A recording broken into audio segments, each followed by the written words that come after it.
Awesome. Well, hello, Alex. It's a pleasure to speak with you today, and it's wonderful to meet you. I might just preface the interview with some context about larger for us, larger us, apologies, and then I'll pass it over to you to explain things a little bit further. So, larger us looks at what it's like to be a different type of change maker, one that shifts from them and us approach to a larger us approach, recognizing the humanity in the other side and what motivates them to think and act the way that they do. And for some context as to where this conversation is being placed at Restless Development, apologies. We are hosting the Big Idea at the moment, which is all about trying to get decision makers to sit up and listen and act on the dual crises of climate change and education.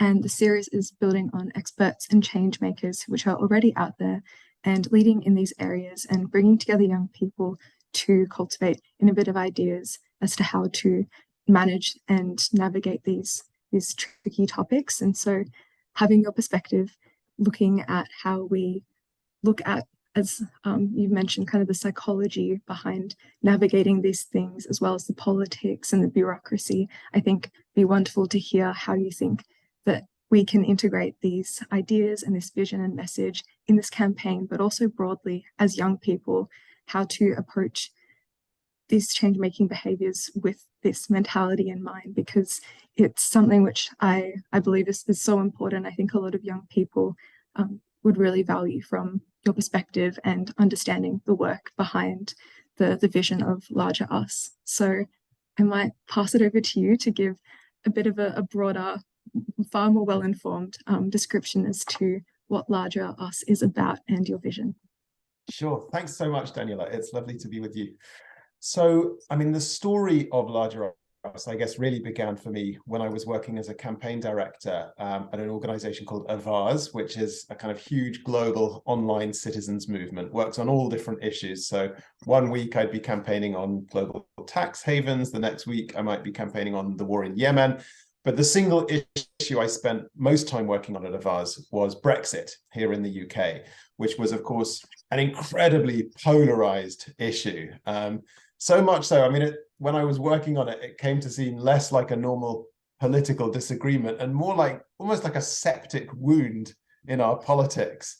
And I was just uncomfortably aware that the kind of campaigning that I was leading wasn't helping to heal that wound and might even be, in some ways, contributing to it. And we were also looking at, I don't know if you remember Cambridge Analytica. They were sort of very famous both for their work on Brexit, but also supporting Donald Trump. And I was really interested by what they were trying to do as well, because you remember their whole model was this mashup of, on the one hand, psychological profiling with data harvested from Facebook and so on. And then on the other hand, social media micro-targeting. And what they were trying to do was, in effect, to weaponize our own anxieties against us, to kind of push our buttons with very high precision, just when it really matters during an election, to trigger us to see the world in them and us terms. So those two things of working on Brexit myself, but also seeing what Cambridge Analytica was trying to do, really made me reflect on the kind of power of them and us dynamics in politics, and especially how many actors there are, whether it's social media companies or news media or politicians, how many actors have an incentive to play that them and us game, whether it's as a way of monetizing our attention or a way of kind of just, firing up your supporters and energizing them. And so the thing that really struck me as someone who's kind of worked most in my career on climate change, on international development, on safe migration, these kind of global issues, was the reflection that when these issues get really polarized, it's very hard for us to win victories that last. I mean, we've all seen America over the last 20 years and how it flip-flops back and forth on climate change. So you get Bill Clinton taking the US into a global climate deal, and then George Bush taking it out. Barack Obama takes it back in, and then Donald Trump takes it out. Joe Biden takes it back in. There's no victories that last here, just this kind of pendulum swing back and forth.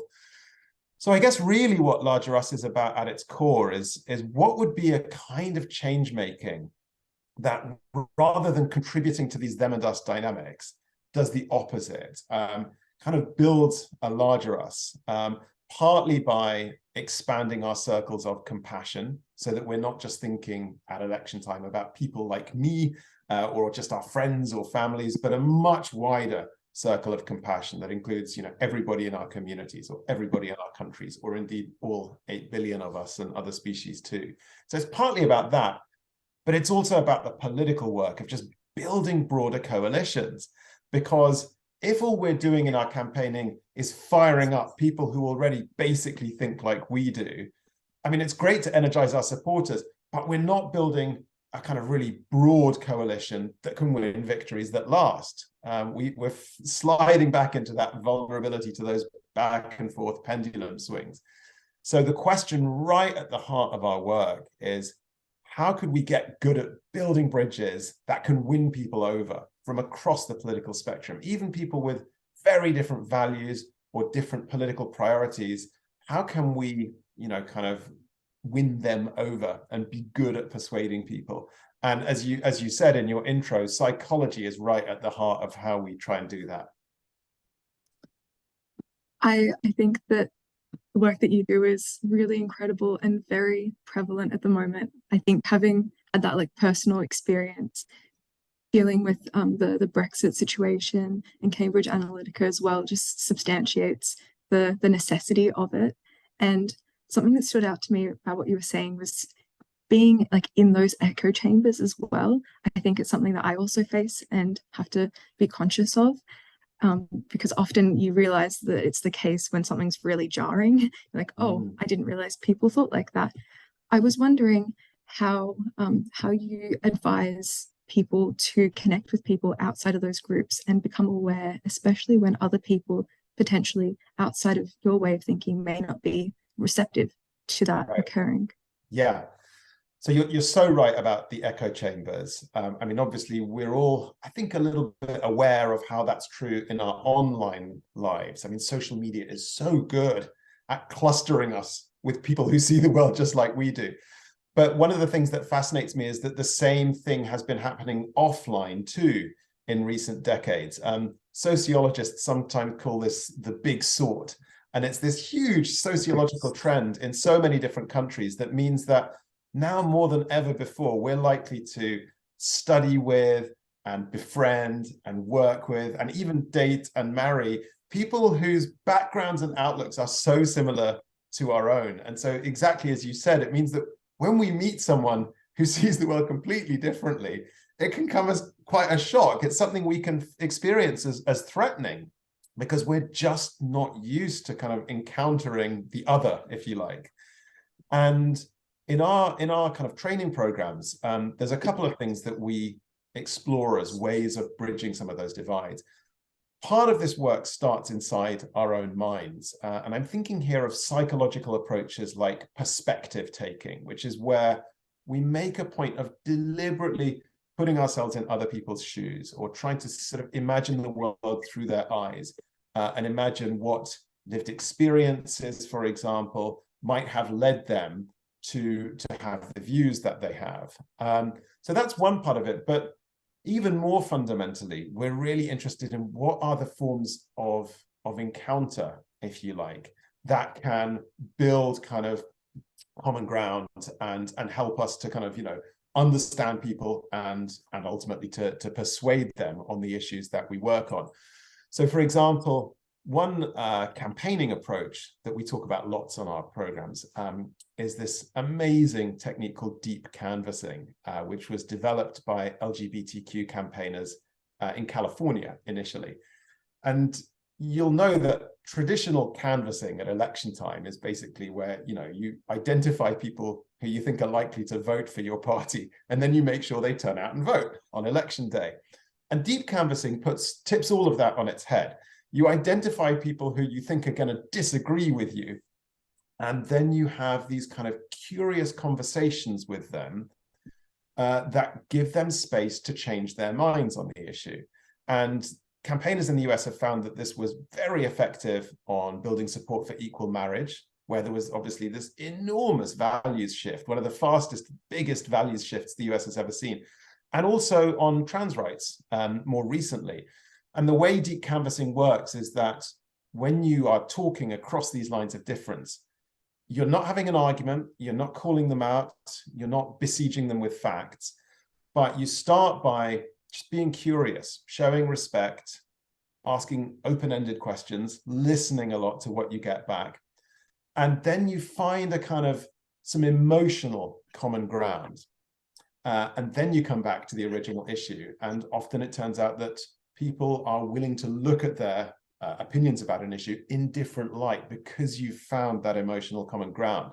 And one of the things I love about this is that, and this is a key point in all of our work, that the campaigners doing this are not diluting what they stand for. They're not selling out. It's not some kind of, oh, let's just split the difference. And, you know, that's cool because it's, we're having a civil exchange. Not at all. The kind of what aspect, the what they're pushing for is firmly the same as it was at the beginning. But they're thinking in this very creative way about how they go about doing that, and being willing to kind of listen and, assume the possibility of encounter of common ground. And there's now really strong evidence to show that this approach can work. So I think it's really exciting to sort of imagine, over the next decade, how this could become increasingly central to how we change the world. It sounds, honestly, it sounds incredible and very exciting, but also so counterintuitive to approaches that I've had personally, and even in my experience when campaigning, even being told you go for the people which are going to support the cause which you're campaigning for, and then the people who are undecided, but those who are on the opposite end, or maybe the us versus them mentality, it's not worth your energy to try and debate them and convince them. And so it's interesting hearing you say that that's the target demographic. I think something for me, and a question I'd like to ask is, what advice would you give to people who would maybe be unfamiliar with approaching people with opposing beliefs with that conviction and that creative, like, conflict resolution type mentality? Because I think, as you mentioned, with the diluting what people stand for, I think that's something that I've struggled with a bit personally, is trying to feel convicted when you're being challenged. So what advice would you give to people in navigating that? Yeah, it's a great question. So I think there's a couple of things. I mean, one part of it is that everybody has to make their own very personal decision about, like, do I feel up for this work? Do I feel ready for this work? Because a lot of the time, this is quite demanding emotional labor, right? I mean, you're doing the emotional work of kind of staying cool, even if you're in conversation with someone whose views you may find hateful. And I think a really, key point here is that it's so crucial to avoid the trap of sort of saying to marginalized communities, oh, you should be doing the work of empathizing with your oppressors to build bridges, because these are people who are already at the sharp end of the issues that they work on. And they may not, want to undertake that emotional labor. And certainly no one else gets to tell them that they have to do this work. Yeah. So I think part of this is about allyship, that those of us who have maybe more privilege are called to do this work, because that's part of what allyship is. But then more broadly, I guess, I mean, it's also worth thinking about who might we be trying to reach through these curious conversations, because, I mean, if you imagine, I don't know, a kind of a white supremacist or an ardent homophobe, we're imagining they're the very hardest to reach people right at the other end of the spectrum. And there are amazing stories of people who do bridge building work, even when it's that challenging. Like, I mean, we love the story of an African-American man called Daryl Davis, who has befriended dozens and dozens of white supremacists and persuaded them through friendship to leave the Ku Klux Klan. He's got over 200 people he's persuaded to leave the KKK. But that is the most difficult end of the spectrum. And I'm not for a second suggesting that's what we should all be trying to do. I mean, Daryl is an extraordinary man. That's his calling. But for the rest of us, I mean, I think it's helpful to think in terms of three stripes, if you like, on the political spectrum. There's our base, people who already see the world like we do. And clearly it's still part of our work to fire them up, to energize them, to kind of, really rally our supporters. Then in the middle, there's this group of people who are like the persuadables. And they may just not be that bothered about the issue one way or the other, or they may kind of disagree with us, but actually it's not a conviction belief, and it's entirely possible that we could win them over through a conversation. And then you've got a third stripe of people who actively disagree, and those are clearly going to be more challenging to reach. And sometimes maybe we don't need to reach them. Sometimes just, flipping a kind of critical mass of the persuadables may be enough for us to win on this issue. And I guess one of the other things to say is that, in having these kind of curious conversations, we don't necessarily even have to have them with strangers.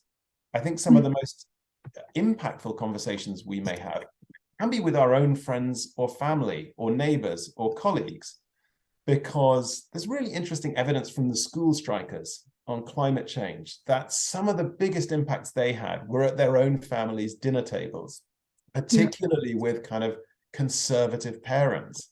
And it figures, right? I mean, of course, their own kids are able to get through to them on climate change in a way that is not true of most other activists. And there were huge changes in a lot of parents' views as a result of this. And it always nags at me that we don't regard this as a key area for training up all of our supporters and members and activists. Instead we ask them to kind of, buy organic food, or we tell them sign this petition or give us $10 a month, or maybe kind of, if you're Extinction Rebellion, get arrested. But what we don't do is equip them to have these kinds of conversations with people they know, both offline and online. And yet at election time, we know that it's what people's friends and families think that is the biggest factor in deciding how they vote. So I feel like we're missing a huge trick in not focusing on conversations as a key kind of, vehicle for change.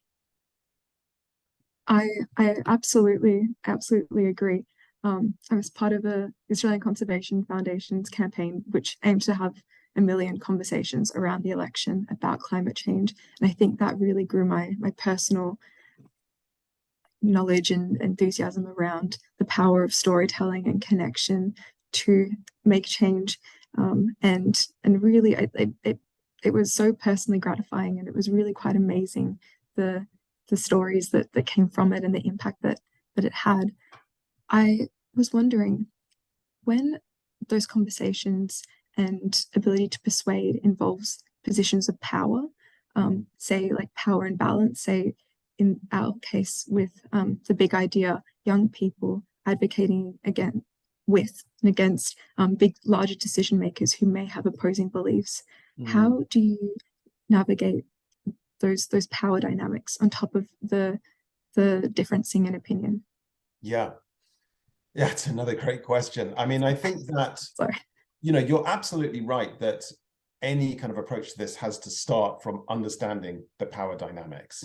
I think there's a risk sometimes that we can sweep them under the carpet. And when I was just starting out doing this work, I think I fell into that trap and I got called in for it. And it was, and I remember talking about a couple of peace processes in conditions of conflict where one side was clearly stronger than the other. And I was saying, oh, they need to kind of have an encounter and find common ground. And someone said to me, look, you're talking about two sides and there's a huge disparity in the power. And where's that in your analysis? So I think what you're pointing to here is fundamental. I guess that, so you have to do the power analysis. And these, I guess the conversations can still be relevant here in a couple of ways. One is that if we're doing the conversations right, we can actually change that power dynamic. So to take a kind of concrete example, think of American politics over the last few years.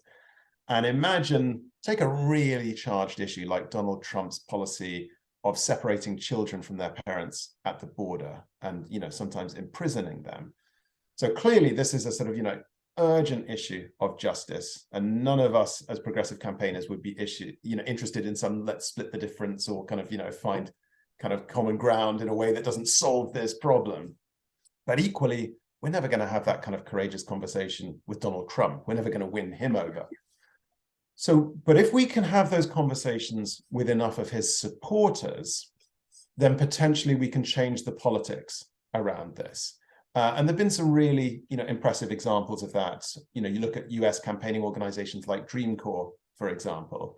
They've done amazing conversation-based change-making campaigns where they've kind of successfully peeled off swathes of people who did support Donald Trump's position, but they were persuadable on this.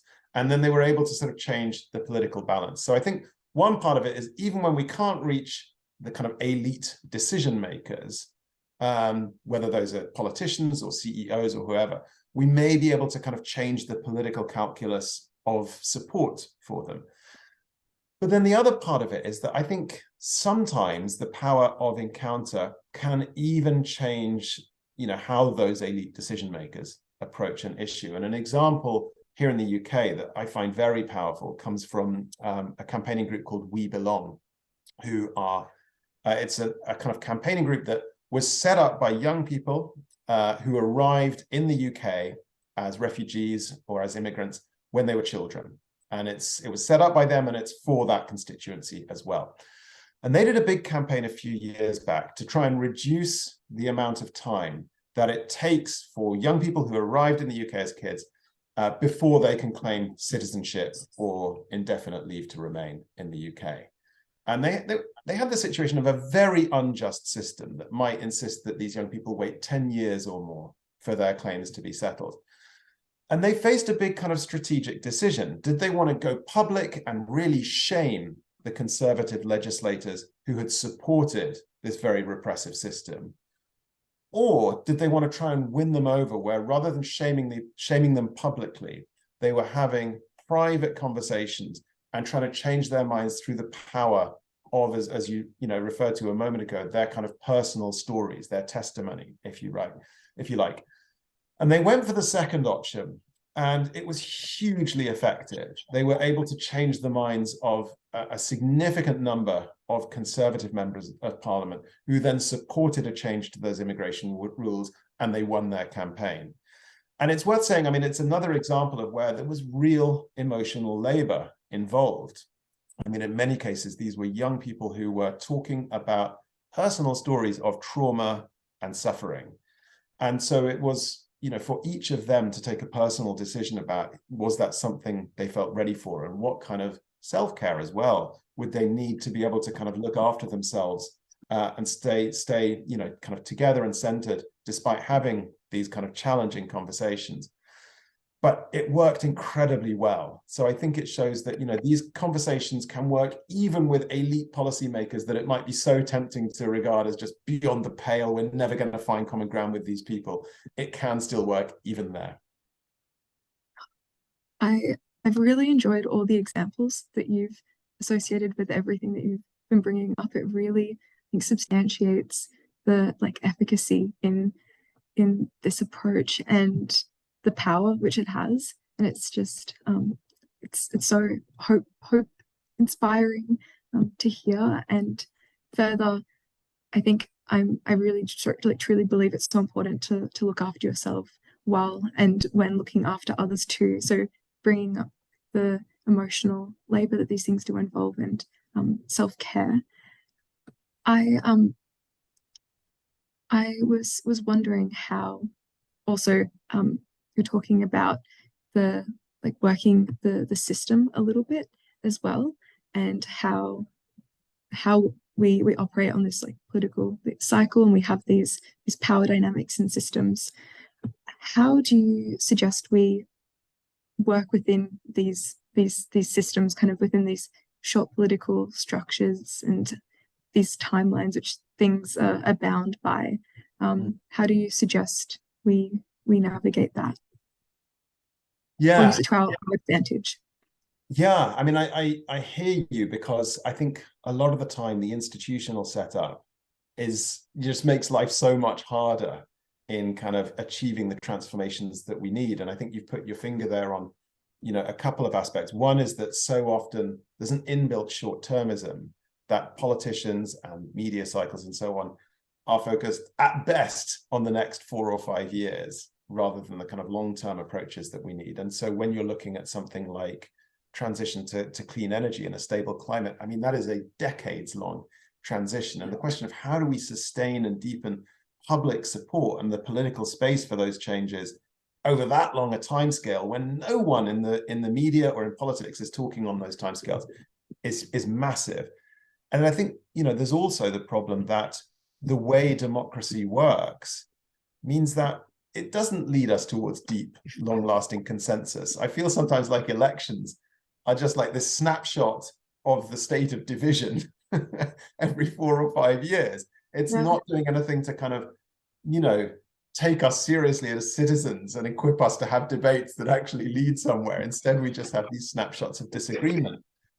And I guess that, you know, this is where conversations are part of the answer, but not the whole answer. And really, you know, there's a lot of work that we need to do here to kind of rethink how we kind of take decisions as societies on some of these big, potentially very polarized issues like climate, like safe migration, like LGBTQ rights, like international development.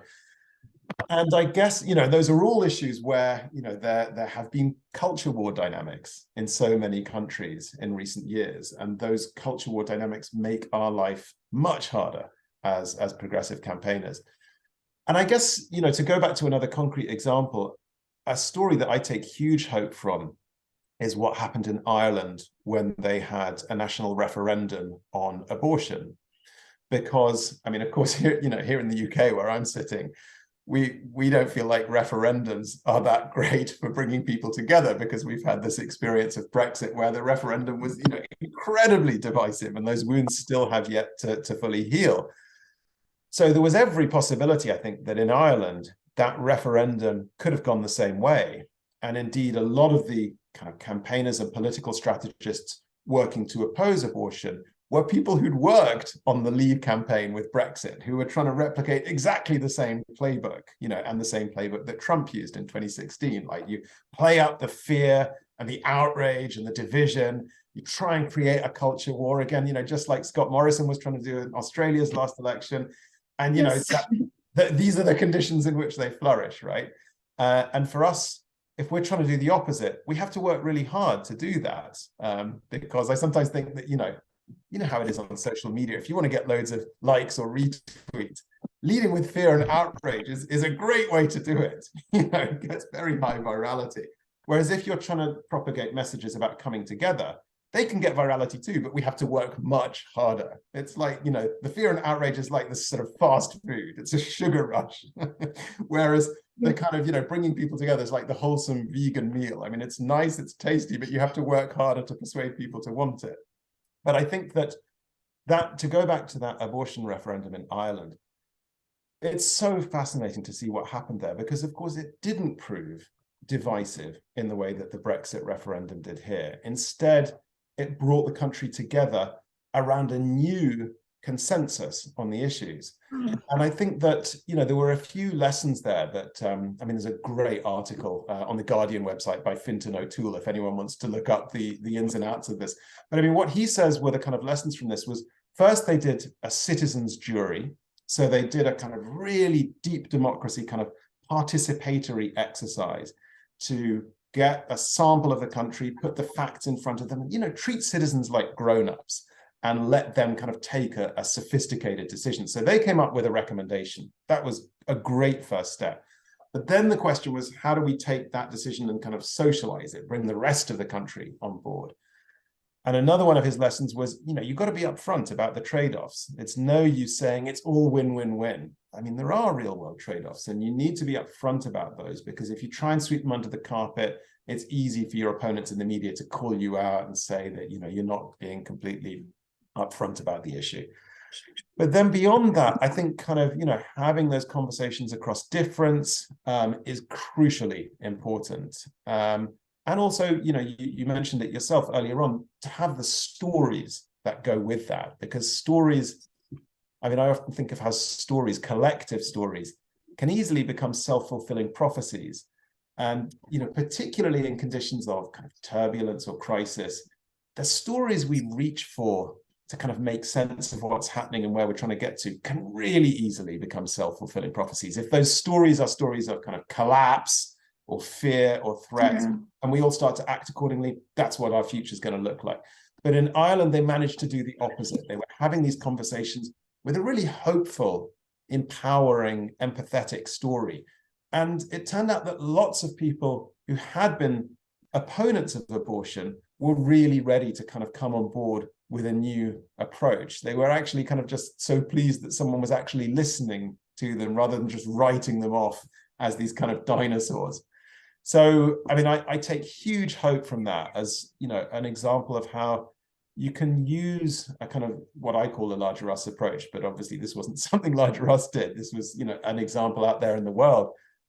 But, you know, we can use that not just to win on a particular campaign, but actually to bring about systemic change that affects institutions and decades-long timescales rather than just, you know, a win this year or this month.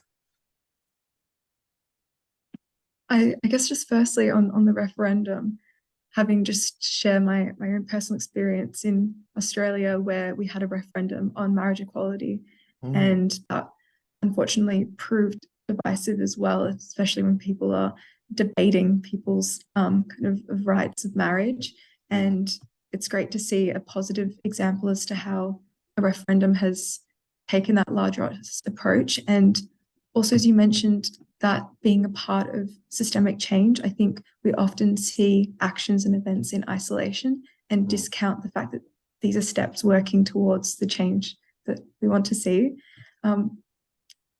I have one key question about you bringing up social media and media as well, which tend to exacerbate this us and them mentality. And you said that kind of that dopamine hit of that focus of the headline stories, which are often more negatively geared, which I'm sure is a whole psychological element to that, which is really quite fascinating and important to be aware of. What advice would you give about working with social media, our place in social media? Because I feel like as much as sometimes I want to avoid it, it's to a degree a necessary evil and also a really beautiful, powerful thing. So I'd love to hear your thoughts. Wow. Okay. That is a terrific question. And I'm not sure I'm an expert on this, so I'm not any kind of expert on the tech sector. But I mean, I guess there's a few possible directions we can go in. One is that I think it is totally possible to organize activism on social media to kind of defuse the risk of social media becoming this engine of division. So an example of that is we know an organization called Build Up, who really come from a peace building base. And they've done that work in countries all over the world. But actually what they've been doing in recent years, among other things, is training up activists in the United States to work on social media, that when some big, you know, them and us dispute is erupting on social media, these activists are trained to kind of flood that with bridge building approaches. So they're getting in there to kind of, you know, their whole starting point is to recognize, you know, conditions of them and us dynamics make everyone's work harder if we're trying to achieve breakthroughs. So let's defuse that. Let's take the heat out. Let's create kind of, you know, the ability on each side to see where the other side is coming from and defuse the situation. So that's one thing that we can do. But with that said, I mean, you know, I often wonder, are we really going to solve social media without kind of basically deep reform of the governance of the tech sector? Because you know, when you look at the big companies like Meta, which owns Facebook, obviously, and Insta as well, their whole business model is monetizing our attention. And as we've already talked about, you know, divisive content is a really effective way of doing that. So I do think that kind of really long-lasting reform is going to involve regulating these companies. And that is a hard target because, of course, especially in the US, they've basically bought a lot of legislators through the way campaign finance works. But I think that just organizing, I mean, this was, when I was working at Avaz, this was a huge focus for Avaz, just trying to build a political coalition to regulate Facebook and other tech companies. I think that's vital. I guess another aspect to it is, I mean, there's an interesting debate about, is there a risk for us as progressive change makers that we are focusing on social media and actually it doesn't lead to lasting change and we would be better off channeling that time offline? And I don't know the answer to this, but a friend of mine who runs one of the big environmental NGOs here in the UK has written a book chapter. It's not out yet, so I can't say who they are or what the chapter's, when it's coming out. But it basically sort of, as a provocation, says, look, I think we may be wasting a huge amount of our energy online, that, we take action online, like we share something or we sign a kind of a petition or whatever. And we may think that's leading to change when it's actually not. And maybe if we just sort of owned the idea that this is not a real driver of change, then we would sort of spend more energy organizing offline in a way that does lead to change. So I think there's that debate to have.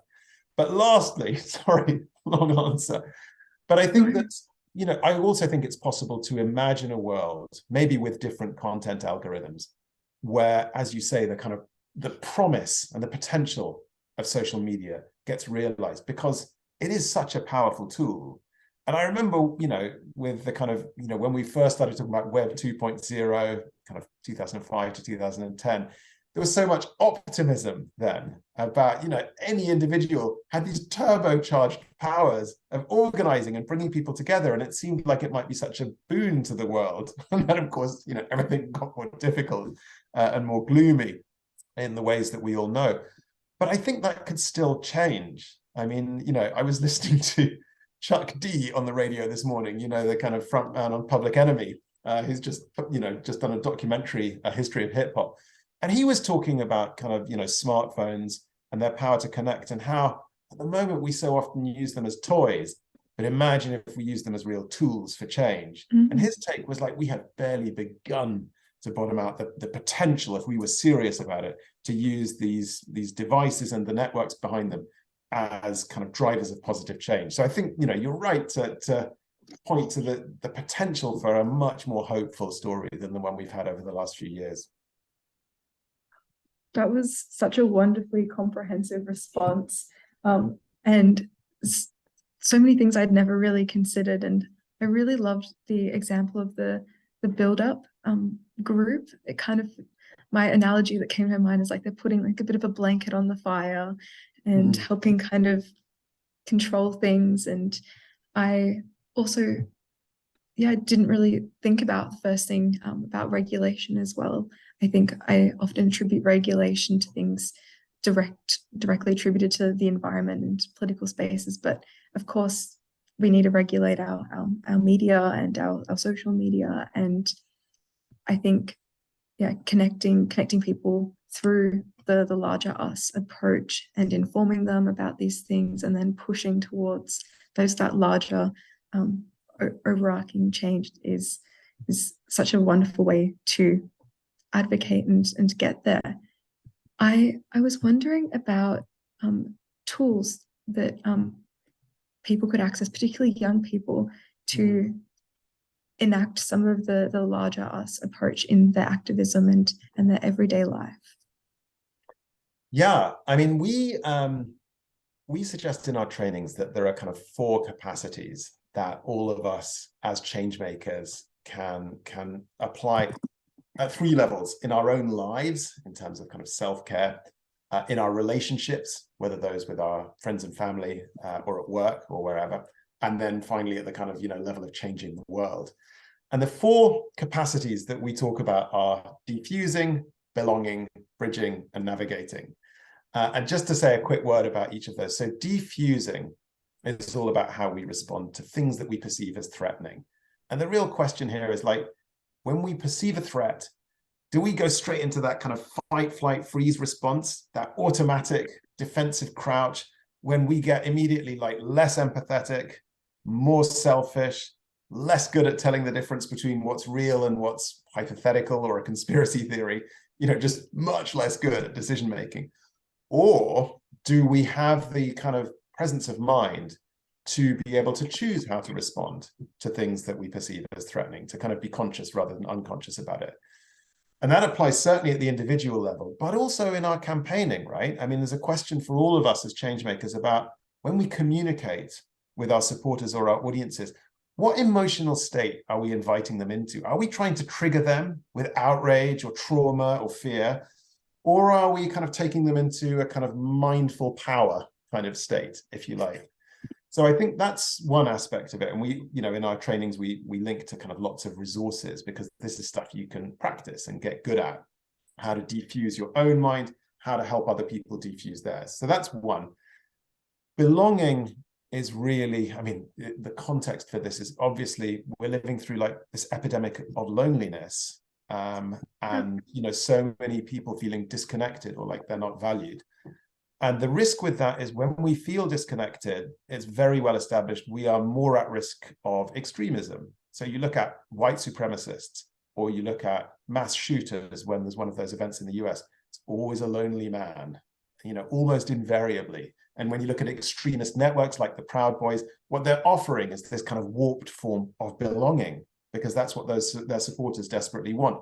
The flip side, the more kind of hopeful and positive aspect, is that we can build belonging through our work as change makers. And when we do that, it's the glue that holds movements together for the long term. You see this again and again in like the civil rights movement in the 60s. You see it with 350.org or Extinction Rebellion. You see it in Barack Obama's 2008 campaign, like small groups, belonging that makes people feel held and valued. So that's the second one. Third one is bridging, which we've already talked about lots. This is all the stuff about how do we bridge divides when we find them. So perspective taking, curious conversations, all the things we were talking about at the beginning. And then navigating, finally, is how we ourselves and the communities we work with, how do we navigate this liminal time that we're all living through when, there's so much uncertainty and risk and turbulence and breakdown. And a big part of what we talk about here is how experiences of shared loss are a huge deal here. Because when any community has an experience of shared loss, like an industry in their neighborhood has closed down, or maybe it's a country that used to have an empire and then it's lost it and it's feeling kind of, this loss of status and prestige, that stuff is dangerous.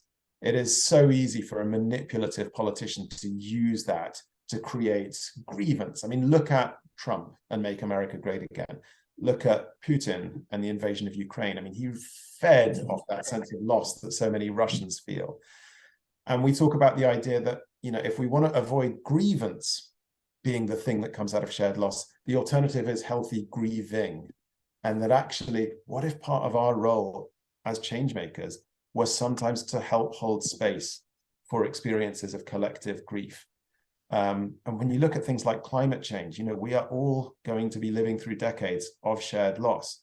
That stuff can turn toxic politically if we let it, or it can be, the precursor to a healthy grieving that leads in time to us recovering a sense of agency and a sort of story of hope and restoration. So that's part of it. But then, more broadly, there's all the stuff that we've touched on about telling stories, the right kind of stories. So stories that bring us together rather than dividing us, stories that give us power rather than taking it away, because as we've already talked about, stories create our realities as much as they describe them. And so the stories that we tell as change makers, or every time we're on social media, or just the stories we tell ourselves in our minds about who we are or what the world is like, all those things are generative, right? They create reality. So if we want to be the change that we want to see in the world, then being really mindful and intentional about the stories we're putting out there is I think where a lot of this begins. So that's some of the stuff we get into with navigating. But so those are the four kind of capacities that we explore. And as I said, they all have resonance at the personal level, at the interpersonal level, and then at the systemic level. But it's worth saying that we don't pretend to have neat answers to how to do this stuff. It's much more that we think these are good questions, and we're trying to create space for us all to hold these questions together as change makers, because it feels to us like they're important, and ones that, it's only recently that we've really started to kind of consider in an intentional way. I think so much of what you've set out is just very much a way of thinking and unlearning as well. These things are somewhat ingrained in us, and I think it's so important in these spaces, but also generally. I think particularly like self-reflection and intention across so much of what we do is really critical. And I think a lot of people would really deeply benefit from all of these pillars and this advice in and outside of the activist space. The collective grieving that you mentioned, I can't help but share this experience. So I do work at a climate change focused gallery called Climart, and the gallery space, as much as it is a space for exhibitions highlighting key topics around climate change through artistic mediums, it honestly it sometimes feels like a space for therapy. And I've had multiple people who've come in and shared their feelings and thoughts. They've been very expressive about the relationship that they have with these topics and themes. And yeah, the director also often says she feels like a therapist as much as she does an artist and director. And I think it's important to not feel isolated in that, and to try and bridge those gaps and have spaces to share that and use that to build power and encouragement. I was wondering if you had advice on how like movements and collectives can hold that space and bring about that sense of belonging and invite people who might feel like they're on the fringe or might experience that loneliness, which I noted that I feel like can be exacerbated by social media, that disconnect too. Right. How you advise people who are creating campaigns and in the space to hold that. Yeah. I mean, I think a lot of it is just asking ourselves the question of, are we creating spaces, particularly in small groups, which I mentioned before. There's all this interesting sociological research on what sociologists call primary groups. They're the sort that are kind of small, informal, often quite intimate. Think of like a family group, for example, or a close group of friends. That's very different from, like, I don't know, a group of co-workers in an office or a group of students in a lecture hall. And those relationships inspire loyalty like nothing else. This is why they're the glue that holds movements together. I mean, it's something that, ironically, totally different context, but armies have always understood this. This is why, since like time immemorial, armies have organized themselves into platoon-sized units, because those small groups of like 10, 15, 20 people, they inspire loyalty. And so you always get this thing reported from soldiers where they say they don't fight so much for their country or for an ideal as for each other, for the other soldiers in their kind of immediate unit. It's that loyalty. So that's something that we can tap into as change makers. And, as some of the examples that I mentioned point to, I think when we get that right on small groups, it can be incredibly powerful. And we often miss this trick. I mean, we just sort of, we treat our supporters as pawns, and we say like, oh, give us $10 a month, or, sign this petition, or come to our mass lobby of Parliament. And we don't invite them into deeper relationship.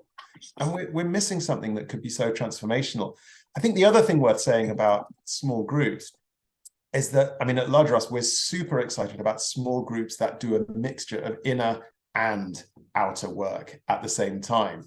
And I'm thinking here of, there's a filmmaker here in the UK called Adam Curtis. He does these wonderful documentaries, and I love his work. But I remember him saying on a podcast some years back, this really interesting observation that until the mid-1960s, whenever you had big movements, they often tended to be grounded in religious communities. So you think of, say, the civil rights movement in the US and how it was rooted in church groups. Or you think of Gandhi's Satyagraha movement, also very much grounded in kind of faith communities. Or further back, things like the movement to abolish slavery, again, very much coming out of religious communities. And obviously, religious congregations have this kind of, role right on the cusp of inner and outer, right? I mean, partly they create belonging, and they help us to see at their best. I mean, sometimes religions do the opposite. I'm not being starry-eyed. But at their best, religions, build belonging and help us to see what we have in common in spite of our differences. They give us tools to kind of work on our mental and emotional states, and maybe even to transform ourselves. They offer a space for kind of deep stories about where we are, where we're trying to get to, who we are. And they're often the kind of, or historically have often been the soil from which movements have sprung, like I was just talking about. Now, Adam Curtis said in this podcast that around the mid-60s, that stopped being the case, that basically inner and outer got divorced.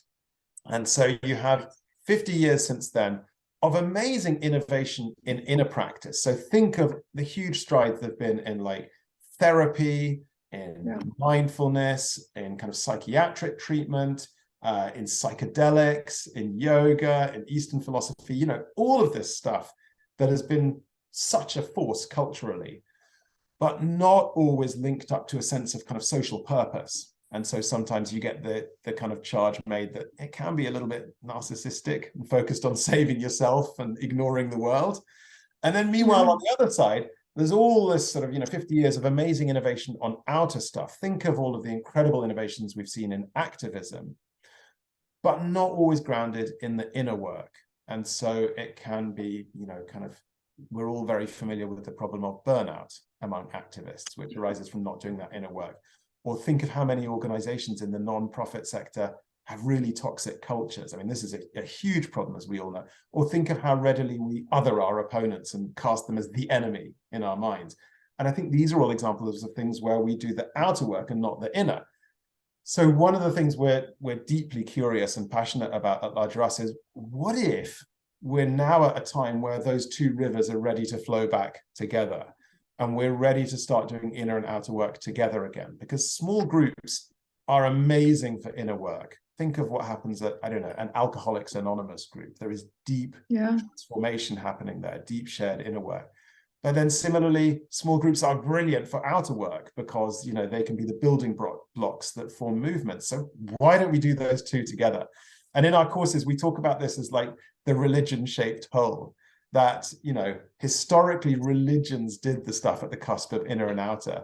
And now, as religious observance is declining in so many countries around the world, we're often unsure, like, whose job is this stuff now, you know, at the cusp of inner and outer. So the question we're interested in is, well, what if we as change makers could imagine ourselves as part of the answer to that question? Could this be part of what we can offer as a gift to the world, you know, creating these spaces for a mixture of both the inner work and the outer work, because maybe they belong together as they always used to be.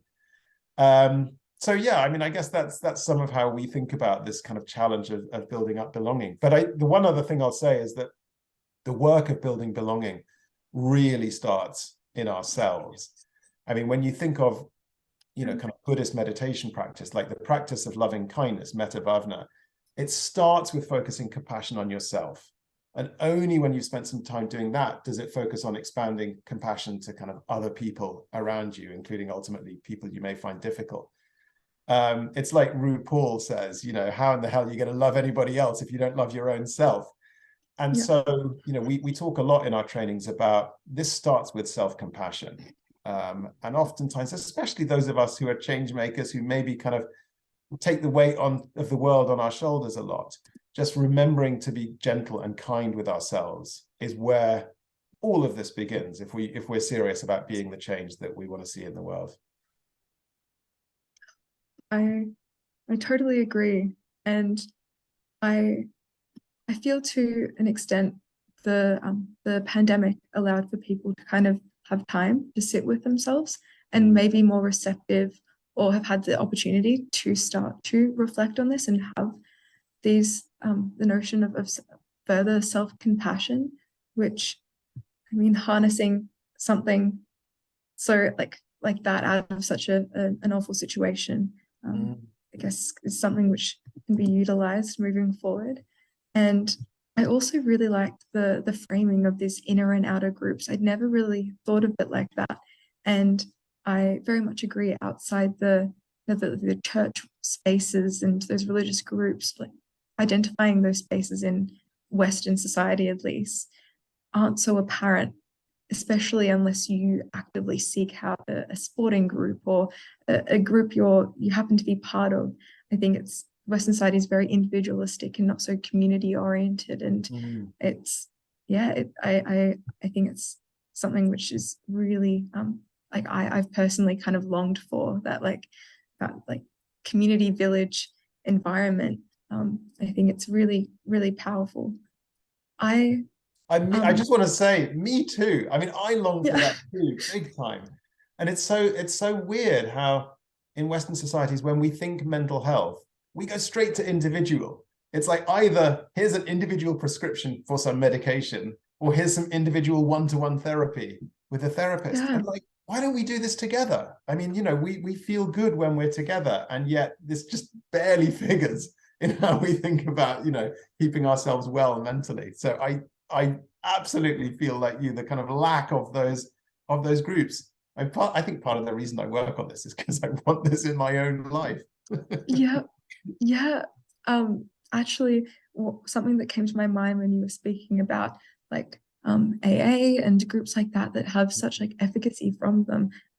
Personally, like I'd been in like a group therapy situation, and honestly, that was the most powerful, impactful thing for me personally, was just having that shared experience with others, and that detachment from that isolation. It was incredible, and I personally hope to see that spread throughout various facets of society and for others as well.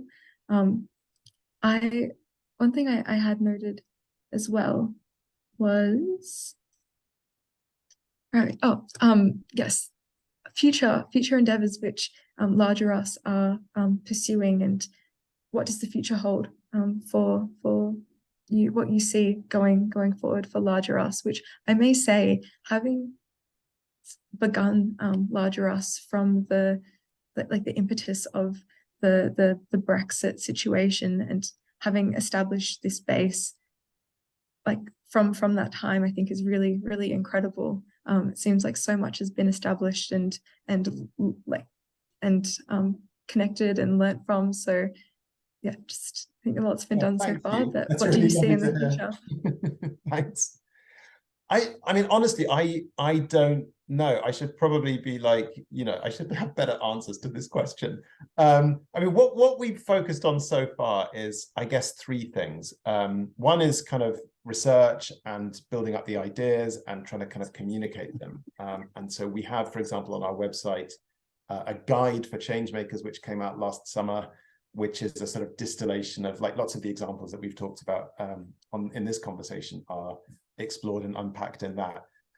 The second thing we do, which we've also touched on, is run training programs. And we've only been doing those at a small scale. I mean, we're tiny. There's like 3 of us at Larger Us. And so we've run a series of prototypes. And now the question we're very much holding is, how can we expand those and reach more people while keeping the things that we think have made them great anyway. I mean, they've been, kind of quite intimate spaces where people feel safe to open up about personal things and explore potentially kind of, quite charged areas. And we want to make sure that even as we kind of grow our reach, we keep those things that, for us at least, make them feel special. So all sorts of questions there that we're exploring. And also, I think, questions about who we do this with. I mean, the programs we've run so far have mostly been with people who do this stuff as their job. So kind of professional change makers. And we're really curious about trying this out also with people who want to help change the world, but don't do this for their jobs. So that's a big area for us. And then the third strand of our work has been all about kind of building community around this form of practice, because one of the things that always fascinates me in like our evaluations is how people who do our programs often say, I felt like I've been looking for a better way to do change making, but I felt like a lone voice. I felt like I was the only one in my team or my organization asking this. And so they can feel it as kind of a relief to find like lots of other people also asking these questions. And then, what we really want to do is build more space for them to kind of not just find each other, but maintain that connection and learn from each other's experience and collaborate on future strategies and so on. But yeah, I mean, because we're so little, the question is really sort of how to prioritize. And the kind of dream, I suppose, is partly, what if the approach that we are passionate about you know, we're not trying to build a movement. We're too small for that, but we would love to seed these ideas into the movements that we have, whether those are movements for climate justice or LGBTQ rights or safe migration or whatever it might be. We would love to kind of seed these approaches so that they become more and more the norm in campaigning. And I guess, you know, beyond that, we'd also like to, you know, seed these ideas into how we do citizenship, because, you know, the models of, quotes, activism that we have mostly appeal to, if you like, progressive activists, you know, those of us at one end of the political spectrum. And, you know, I think to bust out of this situation we talked about earlier, where elections are just this snapshot of disagreement every 5 years, it would be great to, I mean, I love the idea of our society sort of, you know, having more bandwidth for, you know, encounter, for like being in relationship with each other, and through that, you know, being better able to navigate difficult issues and imagine shared futures that we're trying to get to. And so I think this isn't just about activism as we have it at the moment. I think it's also about just citizenship and showing up for each other in a more kind of engaged and relational way. So that's the kind of dream, but, you know, there's lots of big questions about how we do that in practice. I think it's all so important, and I actually do think that there's a degree of like movement that comes with it. I think integrating these ideas within like climate activism and pushes for social equity, it's like almost a thought paradigm shift, which I think can trickle, and having a space where you can connect with others with this perspective and figure out the best way to translate this beyond your spaces, I think can really cause ripple effects. And I truly did actually feel when I was reading up on Larger Us, that sense of, oh, others think like this. I was reading, I'm like, yes, that's exactly how I feel. And it I think as I mentioned, it does provide like hope and inspiration when I read these things and I see other people doing this, and the examples that you've brought up as well.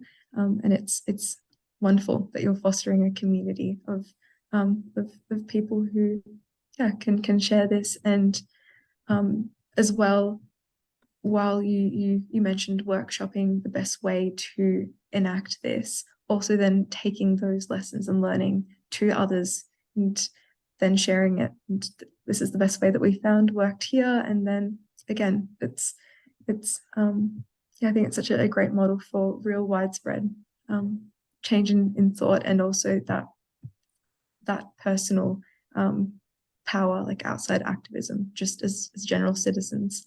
I think it's awfully important and powerful.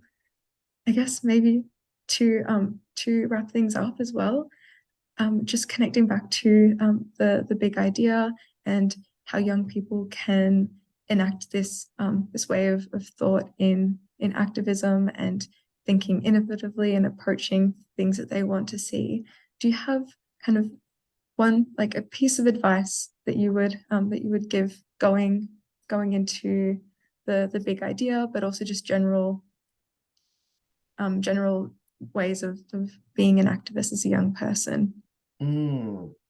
Wow, that's a great question. Okay, well, I mean, I guess the kind of plug part of the answer is that we would love to hear from young people who are pursuing change making and interested in these questions that we've been exploring in this conversation, and anyone who would like to hear more about our work. So our website is at larger.us, but in particular at the bottom of, I think, each and every page on the website, there's a little sign up form for our newsletter. So anyone who wants to stay in touch with our ideas, and we're going to be starting a series of kind of case studies this year, looking at organizations and movements and networks around the world who are doing this kind of work. Because I mean, it's worth repeating that, you know, we don't claim to have invented this stuff. We're just kind of shining a light on all the amazing things that are already happening. But we're going to have a series of kind of interviews with some of the kind of pioneers in this space that we'll be publishing through our newsletter. So if anyone would like to sign up for that, then we'd love to see them there. And we also put out we periodically do kind of events and meetups, and information about those is also included in our newsletter. So that's the kind of the plug for our stuff. Beyond that, I mean, I guess, you know, we talked about how in our work at the cusp of inner and outer, we think about these three levels of kind of, if you like, I, we, and world, which is how my friend Indra Adnan puts it. And I think, you know, the best advice I can think of is that, you know, as we approach our work as change makers, to kind of keep those three aspects in mind. I mean, it's so tempting to sort of just regard them as these separate categories in our mind. Like, I'm now doing self-care. That's different from how I do, you know, campaign design. That's different from how I show up with my friends or my family or my co-workers. And I think that understanding those three as a continuum, I mean, it's like we're talking about with compassion and belonging. You know, it starts with ourselves, then it, you know, pans out into kind of kindness in our everyday interactions with people, but then ultimately that can inform campaign design as well. It's all kind of the same work. And I think kind of remembering that, and when we're focusing on one, like when we're just focusing on campaign design, just remembering to sort of, you know, check in with the other two levels can be a really good kind of day-to-day practice, just to make sure we're kind of keeping the balance between those three. And the only other thing I would say is, I mean, I think the thing we touched on about remembering that stories are self-fulfilling prophecies is like a really good thing to stay aware of as often as possible, because it's true not just where we're doing like a big story, like, I don't know, we're doing a speech or we're doing a media interview, and it's like, what are my kind of messages? What are my stories?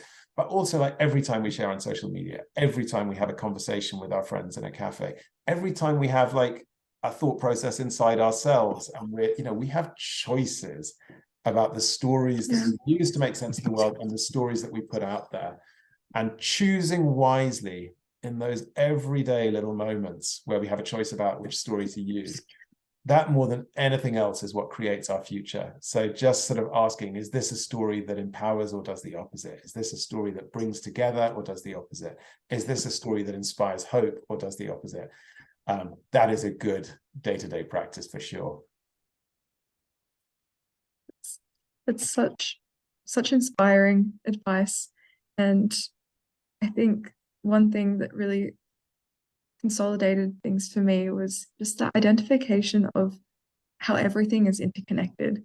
Our space in society and society's relationship with us, and how we have common humanity, and how our choices have effects both personally and with those around us. And I think, yeah, identifying that interconnectedness is such a wonderful thing for us to remember when approaching these matters. So thank you so much for all of your wisdom and your advice, and for your time as well, and sharing with us your vision and the work that you've done with Larger Us. It truly has been so personally inspiring, and provided a lot of hope in myself. And I feel like I've really learned a lot, and I'm sure that everyone who is going to be watching this as well is going to have taken away some really key, valuable lessons in campaigning and activism, but also personally. So thank you so much for. Oh, thank you so much. It's been an absolute pleasure talking to you. I've really, really enjoyed this conversation, and I'm definitely going to follow up with you to ask you about the ACF climate conversations, because